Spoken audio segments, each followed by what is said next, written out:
There is nothing like the house of God.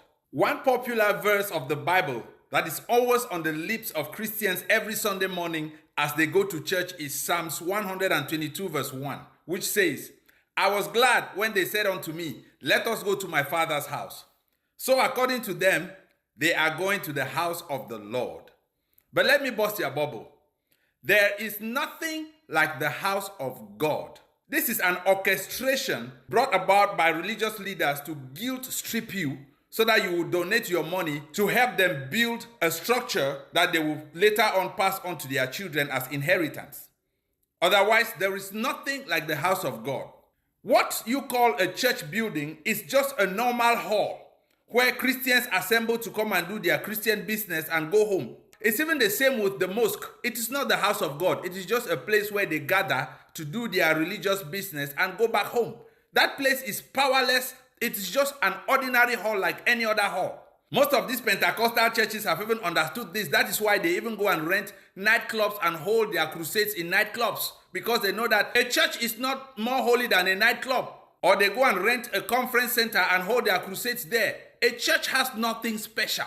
It is just a hall where you gather to do your church business and go. There is nothing like the house of God. Do you know how I came about this? Let me tell you a story that happened when I was a little boy, I think about 12 years old. I grew up in a very poor and underprivileged community.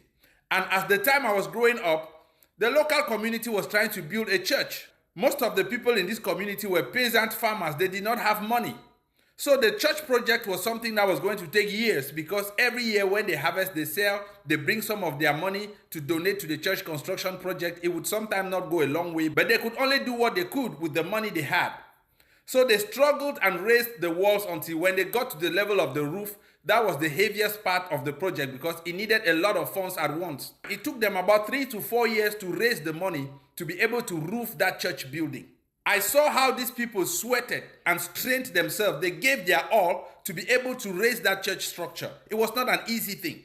When they finally succeeded in roofing that building, everybody had a sigh of relief on their face. They were like, okay, at least we have covered it. We can begin to worship in there while waiting to do other finishing touches on the building. Around 3 months later, a heavy rain and a storm came and swept away the roof of the building completely to the ground. You can imagine the degree of disappointment and the frustration in the eyes of those Christians who struggled to raise the money to roof that building. But as a little boy, I was also troubled because I really loved the church and I was part of it.